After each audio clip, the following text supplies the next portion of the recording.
And 18-year-olds, no, sorry, we're going to get to that story in a moment. We're going to start with the discussion now between Tony Smith and Sam Dastyari, joining me live now out of the nation's capital. Gentlemen, thanks very much for being there. I might start with you before we get into the nitty-gritty of the week in Parliament, Sam Dastyari. I'm just interested in your thoughts with your Iranian heritage on what's going on in Iraq. Obviously, Iran's been drawn into it. The US has got some reticence about that. It's a pretty awful situation. What's your view?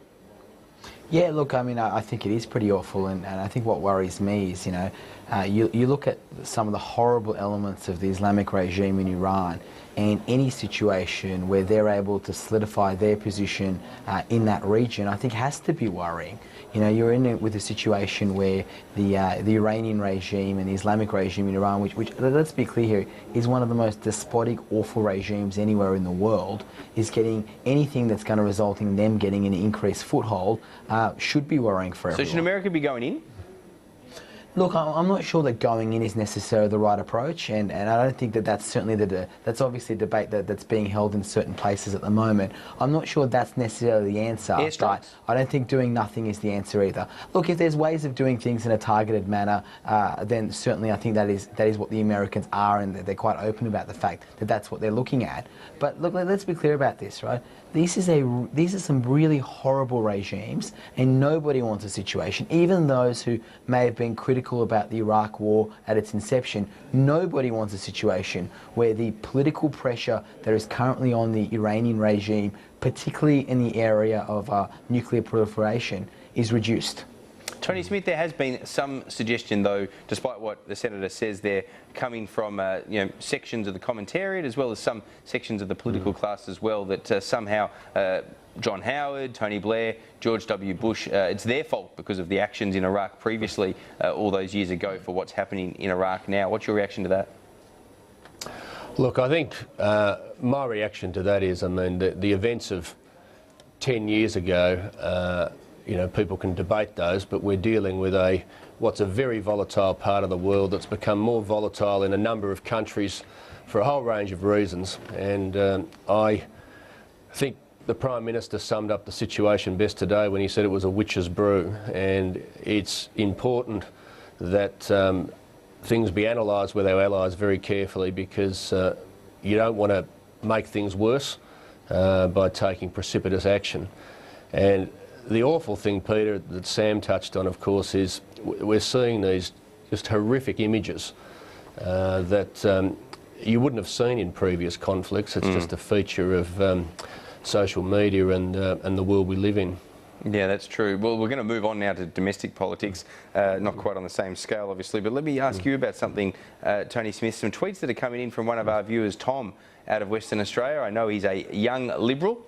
So he's, sympathetic to your side of the parliament, it has to be said, but he's made a few comments about how it's funny that the feds are happy to fund chaplains, but go ahead and cut seniors' concessions. And he's made the point that doing so will be a real problem in his home state of WA. A lot of criticism even from your own right flank for the bizarre, or I think as he calls it, twisted priorities between trying to pump hundreds of millions of dollars into a chaplaincy program at the same time as pulling money out of seniors' concessions. Your reaction? Well, my reaction is, being a Liberal Party, we get all sorts of views, and Tom's entitled to his view. I disagree with it. It's a policy that has been in place for a number of years. It enjoys bipartisan support. I know Sam's party, I know he supports it as well. It came in during the Howard government.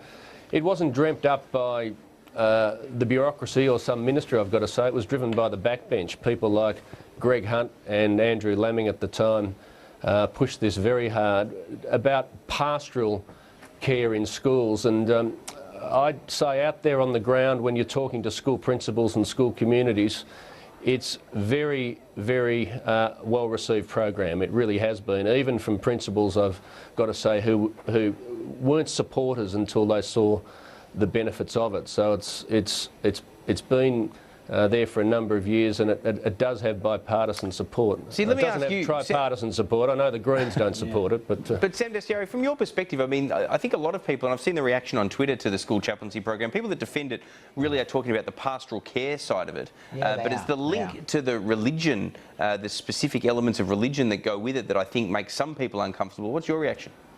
Yeah, look, I mean, it's certainly something that I think a lot of people are worried about, and they kind of have a right to be worried about as well. I think the argument that says that if you're looking at pastoral care, you should give greater flexibility to schools, greater flexibility to PNCs and other organisations to play a role determining what's best for their school. Look, that's certainly a debate worth having. But I mean, you saw the High Court ruling today. You know, the Labor Party's made its position very clear on this.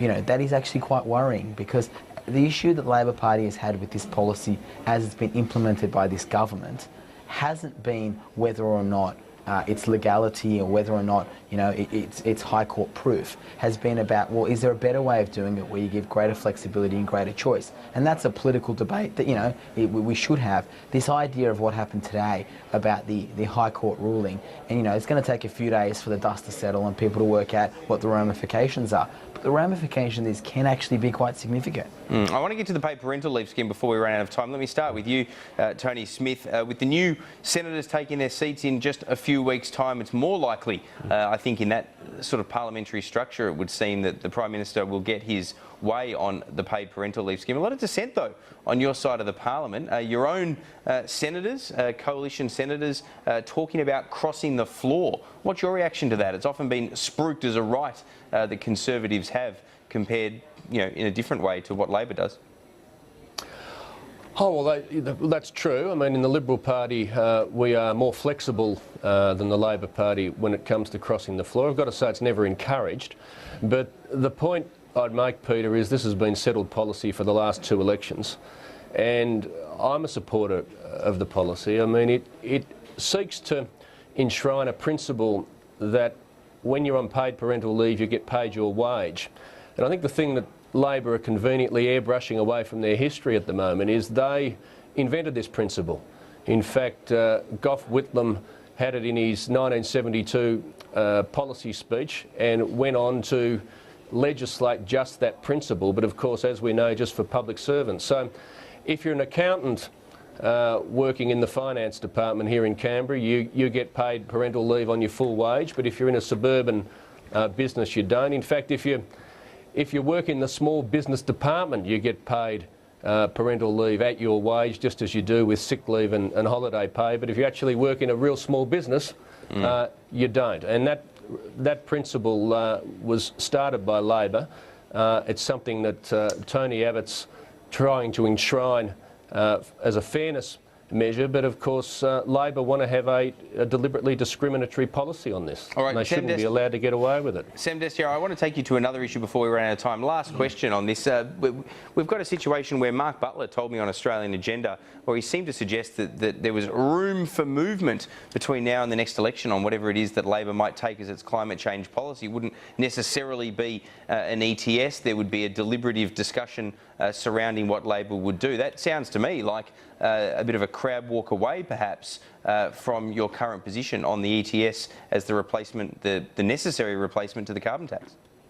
Yeah, look, I mean, the reality is that we're going to reassess all our policies as we get closer and closer to the next election. I mean, you know that. I mean, we're several years out at the moment. We will be taking a policy on this to the election. We will stick by the policy that we take to the election.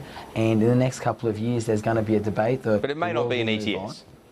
Well, look, I mean, that's a matter for Mark and the shadow cabinet, and you know, I trust them, and they'll put together a policy as we get closer. But the idea that I'm going to be able to sit here now and say exclusively in 2 years' time at this election, this is what we're going to take, I'm just not in a position to do that. The truth is, there will be plenty of time to have the debate. There'll be plenty of scope, and we'll be quite clear about what we're going to take the election at the time. All right. In the meantime, you'll vote to keep the carbon tax.